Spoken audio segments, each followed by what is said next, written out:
Good morning. Welcome to Shields and Arrows, where we defend the faith, the family, the fellowship. I'm Pastor Mark Baze. Apologize for the issue there with the lack of audio. I think that I had a setting wrong because I was doing a meeting with our nice setup and didn't even have the audio working. I'll try to get that fixed in the meantime. Now, let's see here. It's been a wild week. Obviously, this is the last week before our federal elections as well as our state elections. And I'm actually going to flip the switch on you, okay? Yeah, we're going to spend a few minutes talking about the state of the presidential race, but we're actually going to talk about the ballots that you are going to be filling out, because every year, people walk into their voting booth, and they're on their mind. They're thinking president, maybe a senator, right? Maybe a senator that they're voting for. And then they get on there, and there's all these different questions, right? There's the state questions. There's even their county questions. And then you have all of these judges that you have to vote. Are you going to retain or not retain?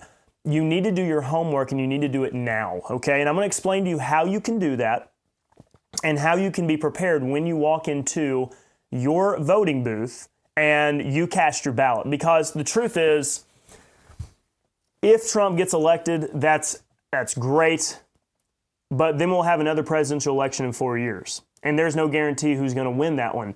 But what is very, very important is your local state governance, right? Your county governance. Those things are important. They matter, okay? So what you have to do is start doing these things, okay? You have to start paying attention to what local governance is like. Give me just one moment, please.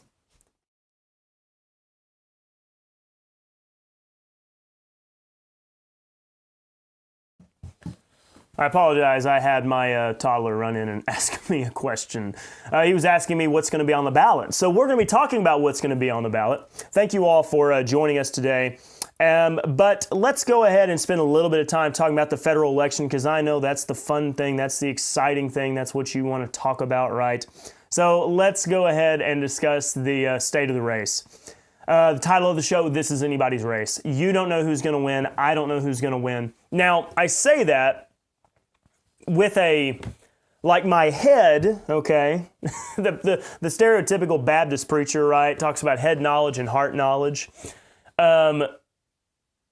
There's two things, right? There is the mental, I'm analyzing what I'm seeing, I'm looking at the facts on the ground, I'm looking at who has the momentum, what are the polls saying, not that the polls matter a whole lot, but, let's at least consider them a little bit. That's what my head is doing, and my head is looking at everything, and it's saying it's Donald Trump's race to lose. I mean, the Democrats are scrambling right now, and I'll explain why they're scrambling here in just a little bit. But they are scrambling. They are really worried. You can tell by how they're handling things, how they're responding. You can tell by like who is having a good time. Okay, Kamala Harris does not look like she's having a good time. Trump, on the other hand, he's with Rogan. He's doing this massive rally in New York, of all places. And it looks like he's just having the time of his life. But then there is the heart or the gut. And the heart or gut tells me, I don't know. We flooded our country with a lot of illegals. And I know they're not technically supposed to be able to vote, but I think that there's going to be some of them voting. And furthermore, I know what the country's feeling like, but what is Pennsylvania feeling like? Because Pennsylvania may come down to this, they may decide this whole thing. So what are the people in Pennsylvania doing? What's going on in Philadelphia? What's going on in Pittsburgh? What's going on in, I don't know, Scranton, right? Well, who are those people going to vote for? And therefore, all of that considered, the hatred that you are seeing for Donald Trump and the Republican Party on the left, it does give you this sick gut feeling like, I don't know, 2020, it kind of felt like Trump should still be able to win. Joe Biden seemed pretty incoherent. And I know we just came off of COVID, but everybody remembered how good those first 3 years were with Trump. I don't know, okay? I just don't know exactly what to expect, all right? But let's look. All right, let's look and let's talk about it. Right now, the state of the race. Here we go, the presidential polls, your Monday update. So I primarily jump back and forth between 538 and 270 to win, just because they just do an average of everything. It's not you're looking at one poll. As of this moment right now, an average of the polls, Harris, and I'll even pull up the screen for you to take a look at it. Harris is plus 1.4, so 48 to Trump's 46.6, okay? It is basically gridlocked from there. I mean, things got close about towards the end of October, and they have stayed close ever since, right? And so if you were to zoom in, you can just see, like, we have flatlined. I'm not expecting this to change between now and November 5th, okay? I just don't see it. Don't expect it. I don't see really, unless there's just something completely radical. I mean, so there's supposed to be the October surprise, right? What's the October surprise? What's the October surprise? Nothing. There hasn't been an October surprise. So, I mean, October's about to be over. Thursday and it's done, okay? We're going to be in November on Friday. And I just see, I'm looking at my calendar here. Apparently November 1st is first day of American Indian Heritage Month. So they get a whole month and Columbus can't get one day. Not one day, you have a whole month. The whole month of November. And yet Christopher Columbus, one of the greatest explorers the world has ever known, is getting his day taken away from him. This is ridiculous, okay? This is absurd. Anyways, but here is the timeline. Guys, we're here. I don't see anything changing. The polls are not going to change. I don't think there's going to be some dramatic news story. What is this week going to be? What are the next 7 days going to look like? It's just going to be rallies. It's going to be rallies, rallies, rallies. Rallies don't change a lot. The Madison Square Garden one, though, was quite the show. Unfortunately, the liberals were very sad. It didn't turn out that it was a massive Nazi party rally. There were too many Jews and Holocaust survivors for it to be a Nazi party, sadly. This is it, all right? Whatever things are like right now, we are riding into the election like this, okay? I don't think politics is unpredictable. You don't know what's going to happen. I don't know what's going to happen. Something could happen over the next few days. I don't think so, okay? If you have anything, you're using it now, okay? If you have anything at all, you're using it now. And the Democrats have nothing on Trump. They have nothing on Trump. And you can tell by how they're reacting. So this is where we are, okay? The polls are what they are. Whether they're right, whether they're wrong, this thing is basically, this is what we got for until November 5th. So most recent polling, we have UTIPP Insights has it a deadlock 48-48 for Harris and Trump, and that's national, okay? That's national. CNN, I just saw a clip over the weekend. CNN is talking about a scenario in which Trump wins the popular vote but loses the national vote. Or sorry, wins the popular vote, loses the Electoral College. That's a crazy scenario. It's hard to imagine it could happen, but I guess it could, because if you do have high turnout in places like California, places like New York, places like Texas, those things could bump Trump up to where, yeah, he may be close to the popular vote, but then if Pennsylvania falls flat, Wisconsin falls flat, then, yeah, you could have that scenario. But nationally, look at this. YouGov has Harris with a +1. A +1 for Harris is terrible. That's devastating as a Democrat, okay? Republicans, conservatives, we're used to being in the negative all the time, okay? That's no big deal, all right? We live in the negative. But a +1 for Harris, that is devastating. YouGov, which is a CBS News poll, that one is the +1. Emerson College has it dead even. TIPP Insights even has, here's the great one for Harris, right? +2. +2 is terrible for a Democrat as well. ActiveVote has it dead even. And so the only one, you have a Tufts University Public Opinion Lab has Harris at +4. I don't know. Take that for whatever you want. New York Times, Siena College has Trump at +1.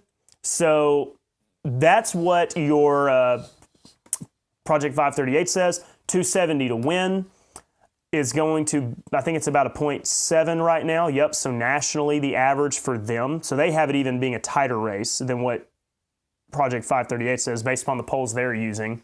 Has this thing at a 0.7. Okay, 0.7 is awful for Harris. All right, absolutely awful. That's no good. Not saying it's an automatic. Nebraska, 2nd district, probably is breaking towards Harris pretty strongly. It's just a liberal area in Nebraska. Texas, I'm concerned about Ted Cruz a little bit. I don't know. It seems to be a more competitive race than what we thought. Hopefully he pulls it out, but it's possible that we could lose a Senate seat in Texas. That would be a bad day.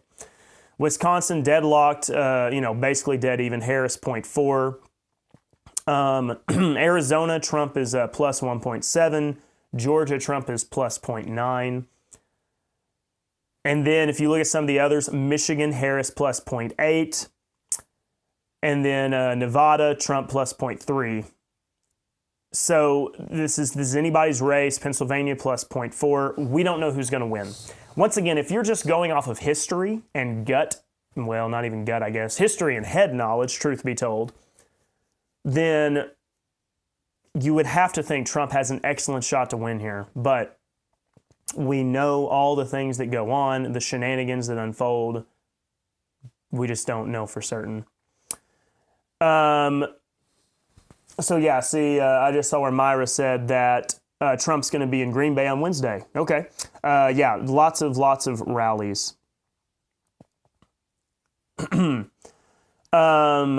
So let's see here.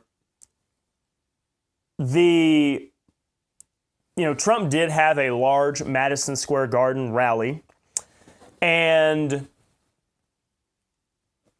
it was as Trump as it gets. Okay, there was Hulk Hogan, there was Dana White, there was all these big celebrities, Tucker Carlson, Elon Musk, Vivek Ramaswamy, just about every major person got their opportunity to speak. And there was a comedian there, Tony something, I can't remember his name. I've seen him on stuff before, but he made some jokes, and basically the liberals took the bait. The Democrats took the bait, and so they're all up in arms. Oh my gosh, he made racist jokes. The Democratic Party is not the party of humor. Okay, once upon a time, humor died on the left, and they don't even know what it is. So they can't take jokes. But the whole story is Trump, basically reenacted a Nazi rally that took place at Madison Square Garden in the 1930s. Like, let's see if CNN.com. All right. Trump unveils the most extreme closing argument in modern presidential history. His rhetoric ranks among the most flagrant demagoguery by a major figure of any Western nation since World War II. If you watch the rally, Trump just said, we're going to secure the border. We are going to drill, baby, drill. We are going to make so much energy, folks. We're going to bring factories back to the United States. Like, that was his. Trump did not give anything that was radically new. He is really strongly talking about letting tariffs replace income tax, which no government ever hardly gives up taxes. So that would be amazing and would make him, just awesome. But the entire rally was just it's traditional Trump rally, okay? Nothing new was really revealed. And you can tell that the Democratic Party is extremely, extremely nervous. And you know that they are extremely, extremely nervous because they tried, so they tried a number of things. They tried Kamala Harris's joy. That worked for a little bit until Kamala Harris showed that she does not have any plans, okay? She was just happy joy all the time. Don't ask her about policy. We're just here to have fun, right? Freedom. then she started losing momentum, right? Because people realize that she's just an empty suit. She's just a talking head. And then what she tried to do is become Miss, I've got a plan now, okay? She's going to do interviews. She's going to be talking about her opportunity economy. She's a border hawk. I mean, she is way harder on immigrant crime than Trump ever was. So like she tried to do this weird thing where she ran to the right. And Trump just said, I'm going to buy her a MAGA hat. She's stealing all my ideas. And so the people just kind of realized, well, wait a minute here. You're just basically trying to copy Donald Trump. What is even going on? And she has run out of ideas. The Democrat Party ran out of ideas because there's a couple things that Kamala Harris was staying away from. She wasn't going heavily on Trump is a Nazi, Trump is Hitler, partly because Joe Biden was trying to do that and somebody tried to shoot him and kill him. And then for just a little bit, Joe Biden said, look, we gotta, Jack, we gotta cool the rhetoric. Where's my ice cream? And Trump was making it for him at the McDonald's. And so they calmed down for just a little bit, but now they're getting desperate. They don't want to lose, and so you know what they're doing? Trump is literally Hitler, okay? He's Hitler, I'm telling you. He's a fascist. He's gonna put people in concentration camps, and he's holding a Nazi rally at Madison Square Garden, because you know who else spoke at Madison Square Garden? A lot of people have spoken at Madison Square Garden, okay? But Hitler drank water and Trump drinks water, and so therefore Trump is Hitler, Trump has a dog, Hitler had a dog, whatever, okay? They are going back to the well. Kamala Harris, I think it's not a good look for her. I mean, when Kamala Harris gets mad and she starts to yell, she has that really shaky voice, and it's not a great look. If you listen too long, it'll give you a headache. But they are going all in now that Trump is a fascist. He's a Nazi. His party is made up of Nazis. At what point do we just say, okay, they are openly calling for the assassination of Donald Trump? If you are comparing him to Hitler and saying that he is a fascist Nazi, haven't we been told that like that's the greatest evil that could ever exist? So therefore, you have every right to take matters into your own hands. Trump better be real careful. He may be... There's a possibility he could be the next president that's assassinated. If he wins, and if he becomes the 47th, the Secret Service better up security 100-fold. That's all I'm saying. Because people are going to be out to get him because of what they've said. The liberal media has everybody in a frenzy thinking that if Trump wins, he's going to become a dictator. And they're going to say, he said he's going to become a dictator on day one. Yeah, Trump's a comedian, and you guys have no you have no humorous bone in your body, okay? And you always take the bait every time. You always freak out when Trump says things and he's just being funny. And people that have a sense of humor get it, and you don't. But with that being said, they've set it up to where if he wins, Hitler. If he loses, mass political violence. In the fallout after November 5th, if you are in a city, you better, so I'm just talking to some of you now. If you are in a city or even a suburb near a city, go ahead and go to the grocery store either today or tomorrow, get some extra food, and just get ready to like stay home for a little while, okay? Just stay home, because the media have everybody so whipped up into a frenzy. I don't know. Hopefully nothing. Probably nothing, right? That's what we're hoping for, but goodness, if this is Hitler after all, that is the crazy thing about this whole matter. So you can tell how desperate they are because they're trying to compare Trump to Hitler. Also, Kamala Harris is heavily leaning into the fact that she's a woman now, okay? She tried to avoid that before, but now she's very out in the front, like, I'm a woman, I'm fighting for women's rights. Ladies, lie to your husband, say you're going to vote for Trump, and then pull the lever for Kamala Harris. She's going back to all the old Hillary Clinton stuff, okay? And so just looking at everything on the ground, we feel good, but we also know that you can't necessarily trust our elections. Sorry, everybody who wants to clutch their pearls and scream, how dare you, but then again, you said that the 2016 election was rigged. Our election integrity is certainly called into question as long as you continue to allow non-U.S. citizens to vote, not requiring voter ID. We're not the ones that are saying, let's let anybody vote. You're the ones that are saying that. So forgive us if we have some hesitancy to trust the election process, okay?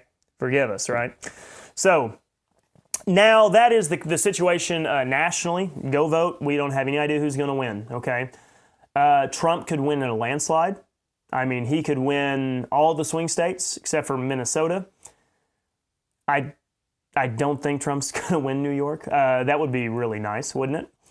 Because if he wins New York, then you can lose a bunch of other states because New York has so many electoral college votes. But probably not. But who knows? Crazy election cycle. He has a lot of support in New York, I can tell you that from Madison Square Garden. But go ahead and vote, right? Because it does matter. But what we've got to do is when we get Trump in office, we need to start being very loud about limiting federal government, okay? Limiting federal government, letting the states govern themselves. That is the only way that we can hold this thing together, because if we keep having to, if Minnesota and Oklahoma are having to try to govern each other, that's a terrible situation for everybody, right? Now, speaking of state rights, the biggest thing you can do is pay attention to what's going on in your state. Look at your ballot, and here's how you do it. Go to ballotpedia.com. I'm not affiliated with them. Obviously, I'm just a preacher from Southeast Oklahoma. They don't even know who I am. But on Ballotpedia, you can type in your address, okay? And if you type in your address, it'll show you what your ballot is going to be. So here's a mock one for Oklahoma. And obviously, it's leaving out your county ones, like your actual county questions. It's just giving you like what you're going to get from your state. But so this is what an Oklahoma ballot's going to look like. I mean, this is not secret information. It's just, that's what your ballot will be. If you type in an address, that's what you're going to have. So you got Oklahoma State Question 833. Most people are going to walk in and have no idea what that is. It's a funny worded amendment, or a funny worded state question amendment. I think I'm going to no on that. Sounds like it gives the government more ability to seize property. So probably a no on that one. Oklahoma people, if you paid attention to any of these state questions, let me know. Oklahoma State Question 834, citizenship requirement voting. If you read it, then you can, it basically clarifies that you have to be a U.S. citizen to vote. Now, obviously, people are going to just immediately jump to, people are just going to jump to the president, right? So you've got Kamala Harris, and then you've got Trump, and then you've got some of the other people that don't matter, right? Like independents, and then the Libertarian Party, who decided to run a Chase Oliver, a pro-abortion homosexual. Like, that's not a great idea, because libertarians are often, like, small government people are typically decently conservative, okay? So, not a great choice there. But obviously there's the president. But as you go down, look, Oklahoma House District 2, okay, you've got to vote on these matters. Okay, your Oklahoma districts, your the House of Representatives. Then look at this. Corporation Commissioner, what do you know about them? I'm just saying. Pretty much it's party line vote nowadays, right? So then you get to the Oklahoma Court Criminal Appeals, okay? And look, this is where people get messed up. Because look, there's no party there. Nonpartisan, nonpartisan, nonpartisan, nonpartisan. What do you do with that? Right? Do you vote to retain, not to retain? You've got to do your homework. So let me help you out, Oklahomans. I'm not from Oklahoma. I'm not from other states, right? I'm from Oklahoma. So you're going to have to do your own homework, okay? But here is Nancy says you can get a hold of your county Republican representative and ask them for a voting guide. You absolutely can do that. But what you got to do is look and see who appointed these judges. Musselman,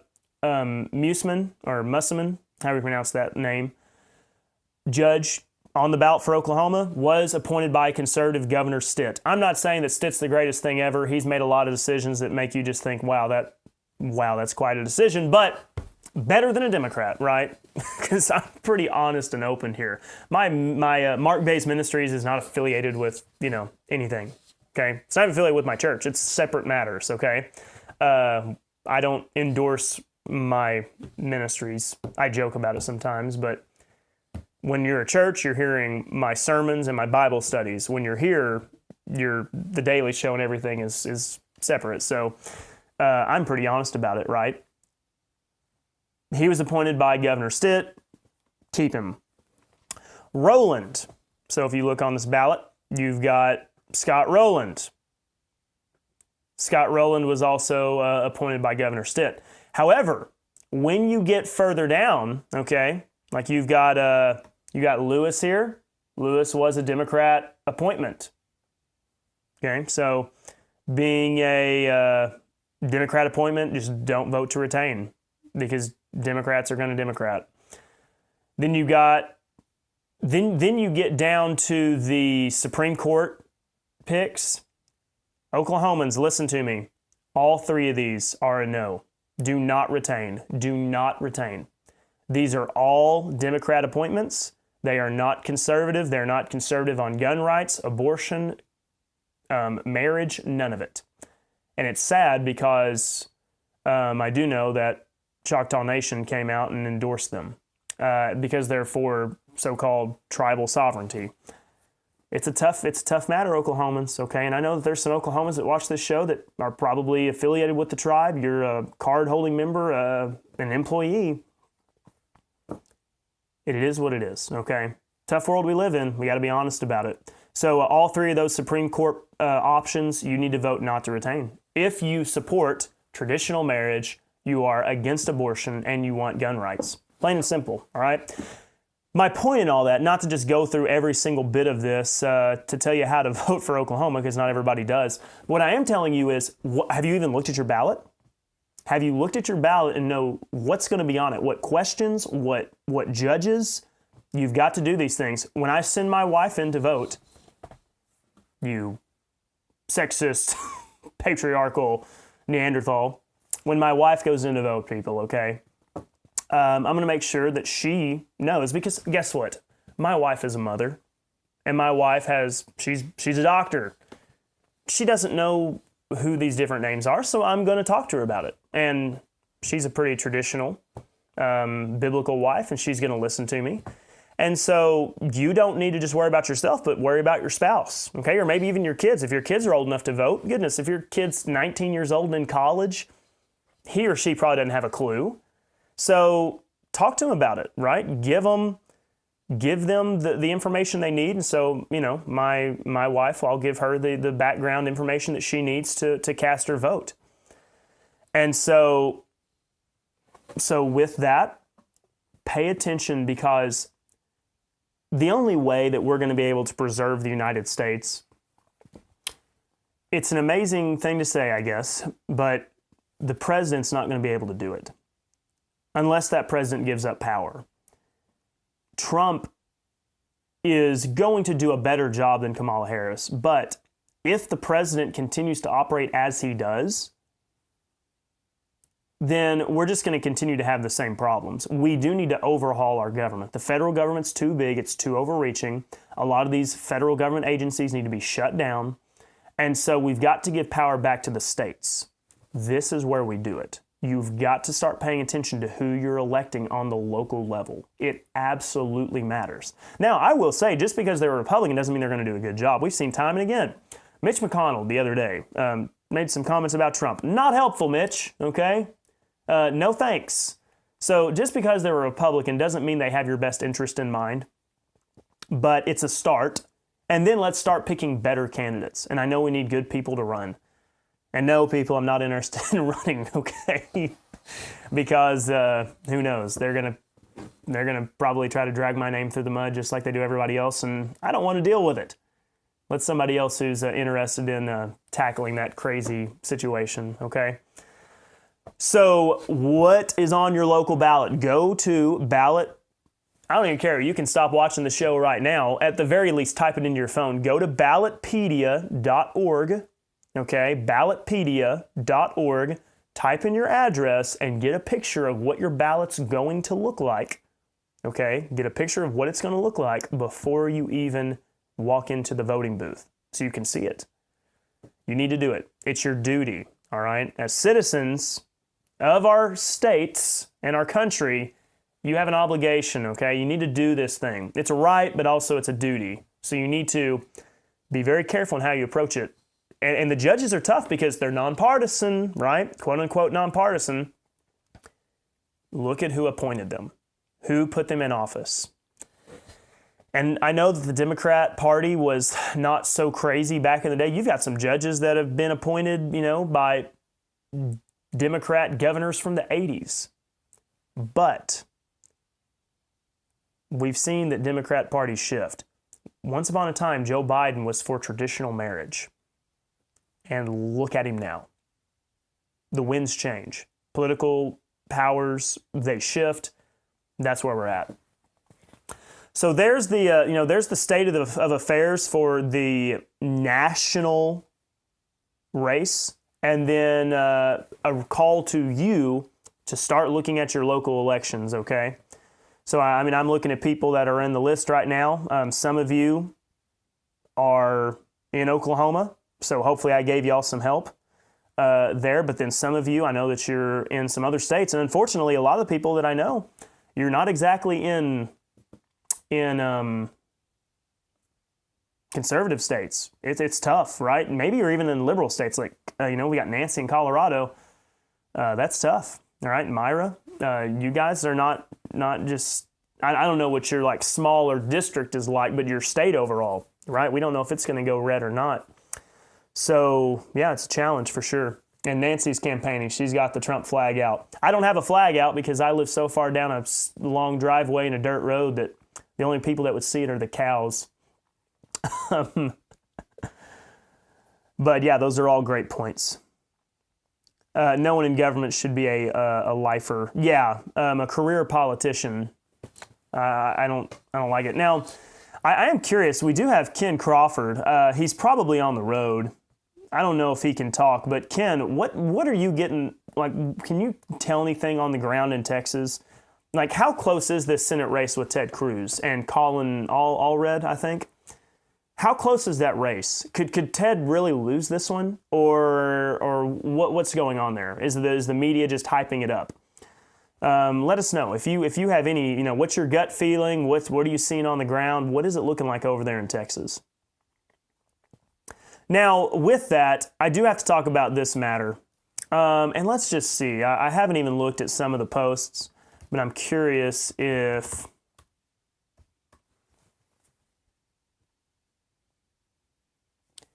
there is any post yet about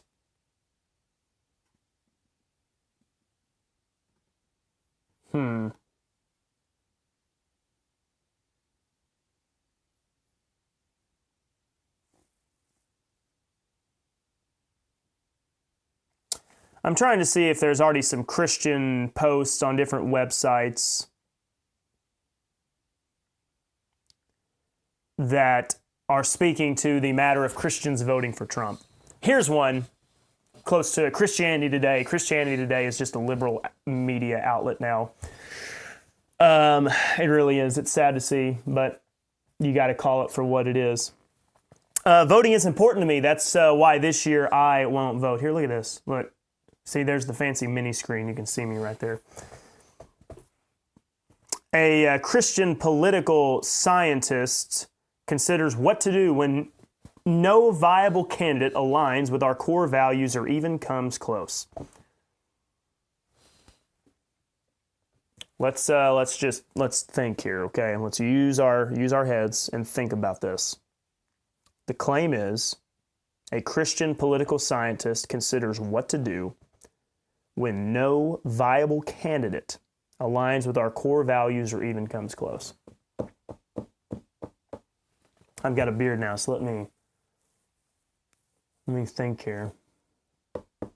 Kamala Harris just said that there should be no laws that would prevent a woman from accessing abortions at any institution, regardless of whether or not that institution is religious. So, on one hand, this is my left hand. On the left hand, you have a party whose position is, we don't care about your religious liberty, your First Amendment. We believe that abortion is so important, we should force a religious hospital to perform abortions, okay? There's that one. On this hand, we have a candidate that said he's not for banning abortions, but he's all for states to vote on the matter themselves, and if states want to be extremely restrictive on it, they can, or if they want to be more liberal on it, they can.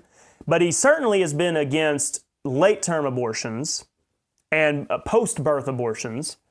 And furthermore, he's not forcing you to have to perform abortions if you're a religiously convicted person. Yeah, there's just no viable candidate that aligns with our core values or even comes close. It's just, I don't know, it's a hard decision. This one says forced abortions, this one says no, we shouldn't force it. Man, what a hard decision there to make. I am just, if this was a question on a test, I would be sweating this one out. I don't know what I'm going to do. How about this one? We have, on one hand, a party that says we can completely redefine what a man and a woman is. And we're all for putting children on hormone blockers and castrating them, whether chemically or physically. And over here we're saying, how about we at least don't do anything to the kids? I mean, we shouldn't do it to the adults, but how about we don't do anything to the kids? I don't know. What a tough moral, ethical problem we're at. I mean, the greatest minds could not fathom. What would Jesus do? What would Jesus do? I don't know. Also, you have a political party that is completely against an education that would support talking about the role of Christianity in forming our country. Very much adamantly against it. And then you have the party that says, no, Christianity is kind of important and actually played a significant role in what happened, in the founding of our government. Maybe kids should know it. And maybe it's okay to pray in school. What a tough moral decision. But you know what these Christians are going to do from Christianity today? The mean conservatives don't want to have open borders to let anybody come in. They are so heartless that they will not provide housing and care to those poor migrants. We live in a real world. A country cannot just take in millions and millions of people. You actually have to have an order to things. There was an idea, and I'm pretty sure Christianity Today probably used to support it. Maybe we go to those countries and we help make them better. Maybe we go build a school. Maybe we go and we provide them, resources for hygiene, cleanliness. How about we encourage democracy there and get rid of the poor, terrible policies that are afflicting them?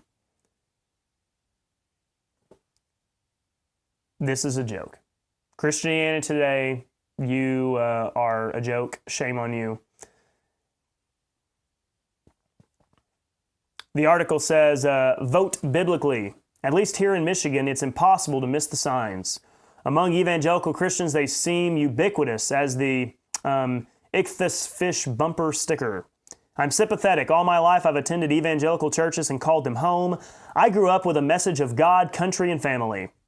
And I've always been conservative in both my theology and my politics. In most elections, I vote straight ticket Republican, and voting is extremely important to me.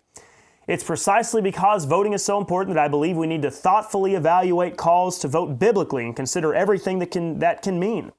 Sometimes, given short-term political dynamics or the candidates available, declining to vote can be the best way to reflect our values and acknowledge the importance of an election.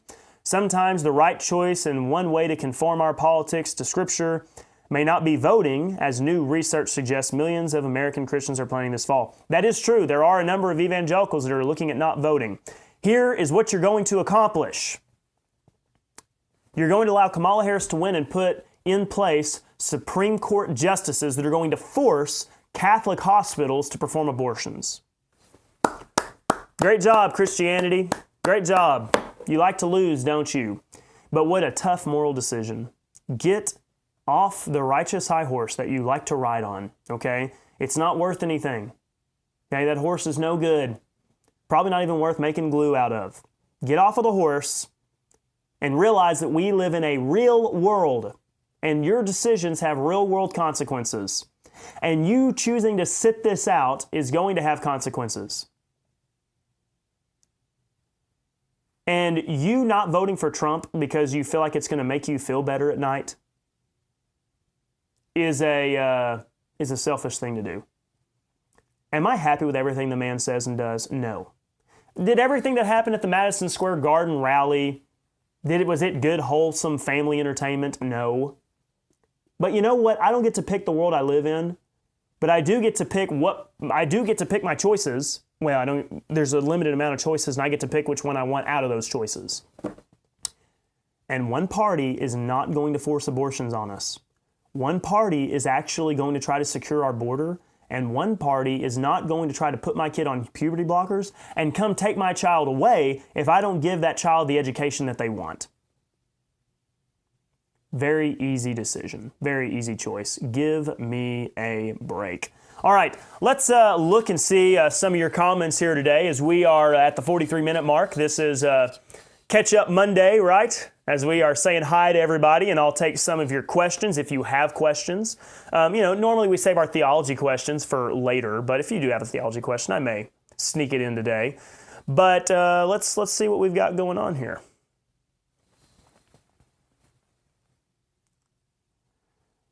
Nancy says, I'm friends with my representative, and she says never vote to retain the judges. Yeah, because just everybody just doesn't even think about it, so they just vote to retain normally. Yeah, constantly shift those things around. It's like a deck of cards, right? Shuffle them around. Ken says, I think Ted will pull it out, but close. Is that just because you have such a large inflow of people moving into the DFW area who are liberal? Or has Ted Cruz hurt himself a little bit with some of the people in his district, or in his state, I should say? Let me know. Why do you think it's going to be so tough? Nancy says, have you seen the videos of black pastors preaching to their congregations about voting pro-Trump? Really? That's great. It's amazing if you look at how the demographics are shifting, and we'll see how accurate it is, but Trump has made incredible headway into the black support, especially amongst black men. And he's made headway amongst working class people. The Democratic Party is the party of the elites, the college-educated elitist. It really is. The old guard of Democratic Party affiliation is going away. It's an amazing thing to see. It's an amazing thing to see. Ken says Turtlehead Mitch won't give Ted any funding, but he's hanging in there. Same story with running against Robert Francis.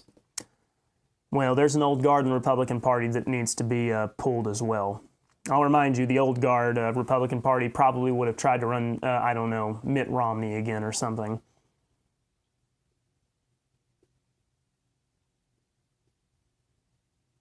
Ken Hamner, quoting from Psalm 63:3, because thy loving kindness is better than life, my lips shall praise thee. Psalm 63:3. KJV. Thank you, Ken. I'm probably going to do an uplifting sermon on Sunday. You know, we're heading into an election. Things are stressful. We'll probably do an encourager. I think probably people need it. People need it.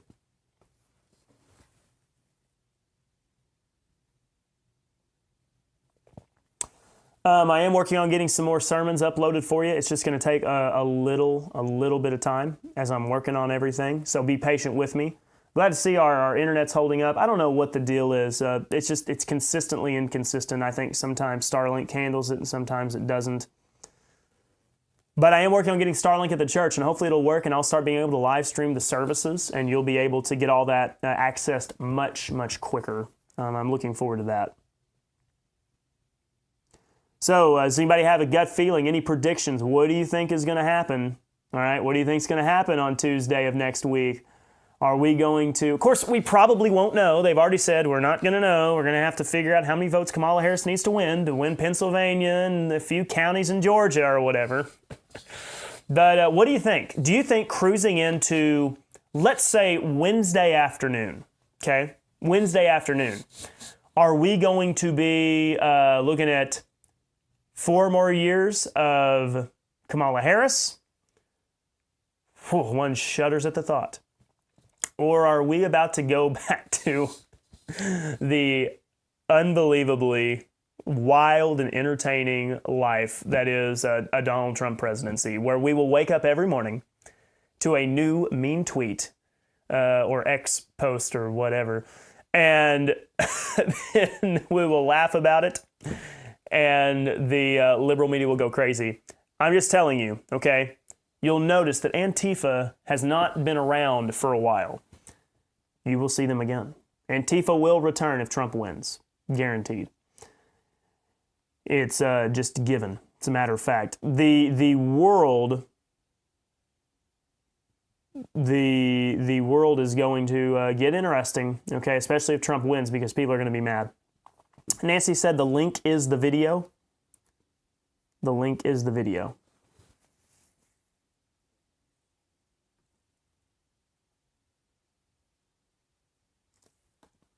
What do you mean by that, Nancy? I'm trying to figure out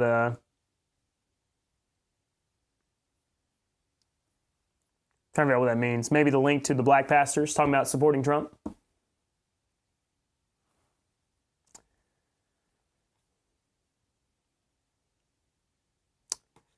All right, does anybody else have any thoughts before I let you go today, as we are winding down? We're at the 50-minute mark here. The show is technically an hour. Sometimes, you know, we get a little bit short, but if you ever say anything, we'll go a little bit longer if you want.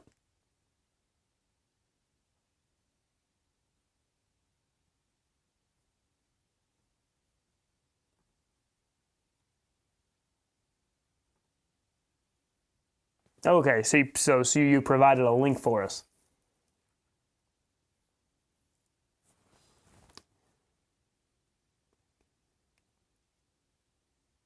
I would play it for you really quickly if I can.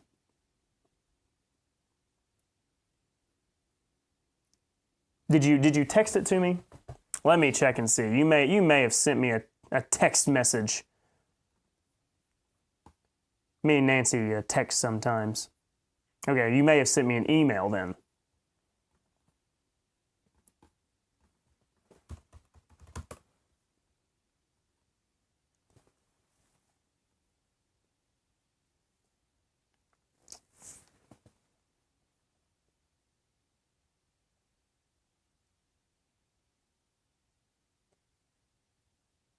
Okay, I'm looking, Nancy. I'm just not seeing it. And maybe I'm confused.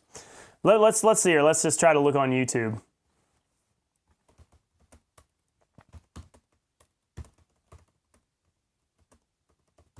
I just did a search for black pastors pro-Trump.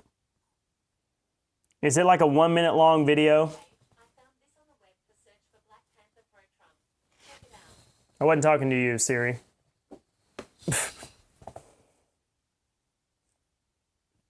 Is it maybe this top one here? It's got like 10,000 views.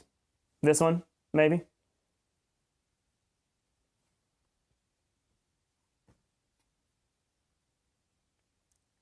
I'm trying, Nancy. I really am.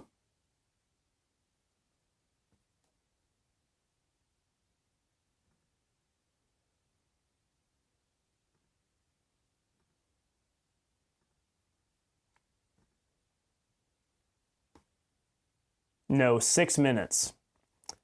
The 6-minute one. I'm looking. There's an 8-minute one.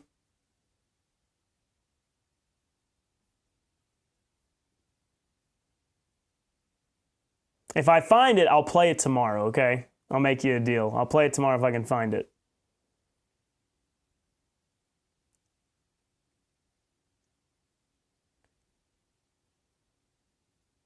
There's a 6-minute one from CNN, but I don't know if that's the one. I'll be looking for it, okay? We'll try to find it. Maybe you can send it to me, Nancy, and we'll get it going. World Overcomes Church.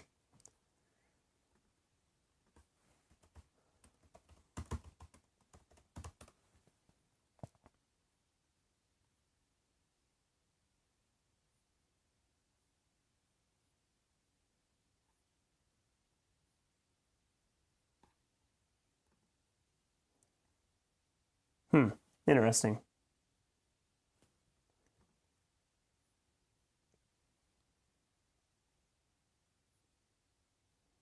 All right.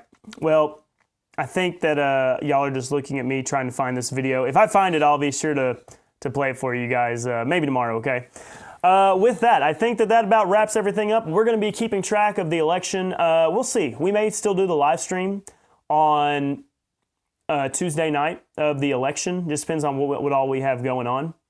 If the internet can hold it, I'm sure a lot of traffic will be up that night, but we may give it a good, college try, right? Electoral college try. So in the meantime, have a great rest of your day. Go to Ballotpedia, okay? Ballotpedia.org. Look up your address and figure out what your ballot's going to look like so you can be prepared to make good decisions. Because there'll be a lot of things on there that you're maybe not anticipating, okay? And therefore, you know what's coming up next. Ladies and gentlemen, one of these days I'm going to have a studio and I can have people help me. Amateur hour. This is Shields and Arrows, where we defend the faith, the family, the fellowship. Thank you all so much for joining us during this time. Great to have you all. I appreciate all your support, whether it's just being here and listening. Some of you support me financially as well. I cannot tell you how much I appreciate it. But we'll be back tomorrow with more, tracking the race and also looking at matters of theology and the church and the faith. Y'all take care.